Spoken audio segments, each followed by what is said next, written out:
estabelecido como pena para o ex-presidente da República, Fernando Collor de Mello. Professor Vila. Olha, Colombo, eu posso dizer que, sem nenhuma pretensão, que eu conheço muito bem o governo Fernando Collor, porque eu escrevi, tem um livro com várias edições, né, sobre o governo Collor, conversei com toda a equipe econômica do Plano Collor 1, conversei com os ministros, porque o governo se divide em duas partes, a primeira parte e a segunda parte do governo, né, a segunda fase, com quase todos os ministros, e também conversei com mais de 8, 9 horas em seguida com o então senador Fernando Collor, ex-presidente da República, longamente sobre o governo dele. E tive acesso a uma série de arquivos pessoais. Então, o que me chama a atenção, no caso do ex-senador Fernando Collor, é porque nessa altura da vida, ele foi se meter numa situação como essa, numa linguagem mais popular, me permita, né?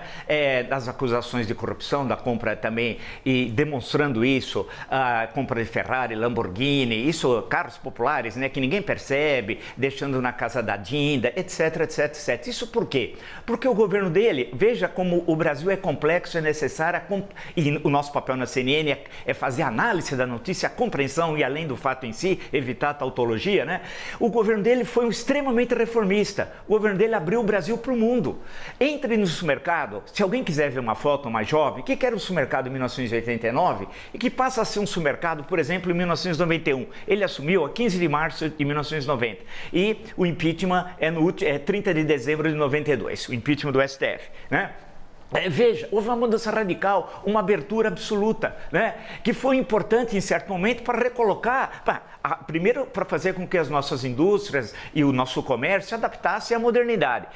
Se aquilo foi feito muito rápido, isso é uma outra questão, dá uma boa discussão, mas aquilo foi importante, enfrentou corporações, Instituto do Açúcar e do Álcool, Instituto Brasileiro do Café, eu listo todas no meu livro, e bateu de frente com muitos interesses econômicos. Nesse sentido, foi revolucionário. O segunda parte do governo, sabe quem era ministro da Saúde? Adib Jatene. Sabe quem era o ministro das Relações Exteriores? Era Celso Laffer. Sabe quem era ministro da Educação? José Goldenberg. E não vou estender mais os nomes, né? Olha que brilhantismo. Aqui teve a Rio 92, que mudou a história do mundo na questão do meio ambiente, em plena CPI, que depois leva ao impeachment do presidente naquele ano de 1992. A Rio 92 foi a maior reunião de chefe de Estado da história. Sabe quem presidiu? Fernando Collor. Sabe quantos encontros ele teve?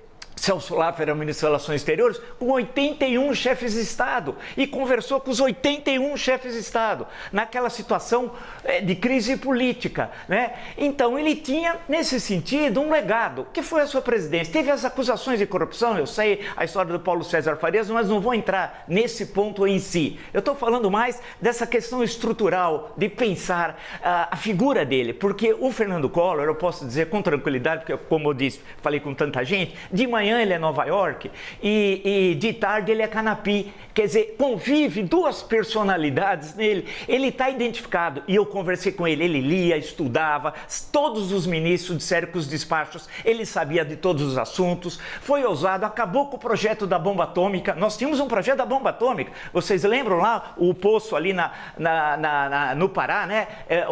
Na Serra do Cachimbo, onde seria explodida a bomba atômica, acabou com o Serviço Nacional de Informações do SNI e ao mesmo tempo tinha esse outro lado, o lado do Canapi. Quando eu falo Canapi, nada contra a pequena cidade de Alagoas, mas é para dar um exemplo como ele está identificado com a globalização e com questões da política municipal menores. E agora, no segundo mandato, ele foi eleito em 2006, né? Reeleito em 2014, pouco antes teve essas acusações de corrupção, e eu lamento muito, porque ele encerra a carreira política, pode encerrar, não sei agora como é que os advogados vão recorrer, na cadeia, que dificilmente isso ocorrerá, pode entrar a questão da idade, ele pode ter no fim prisão domiciliar, mas é lamentável, os fatos estão aí, as provas são contundentes, eu só lamento porque ele vai entrar na história, né, terminando a história como um condenado. Quando o seu governo volta a dizer, e por fim, uma última questão, o Plano Real em parte deu certo porque ele zerou o déficit público. Aí dá uma boa discussão com a economia, sabe? Ele zerou o déficit público. E isso faz que todo mundo que conhece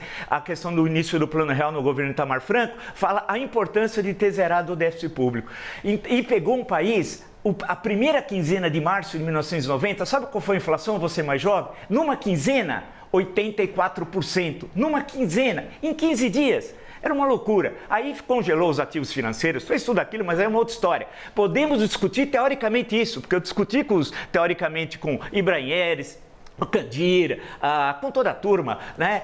Discutir com todos eles, os que estruturaram teoricamente, não a Zélia Cardoso de Mello, que é uma boa senhora, mas ela é na área de história econômica, ela não entendia essas questões teóricas de economia e muito menos econometria, né? Então, lamento que ele vai terminar a carreira dessa forma, mas a justiça tem de ser feita.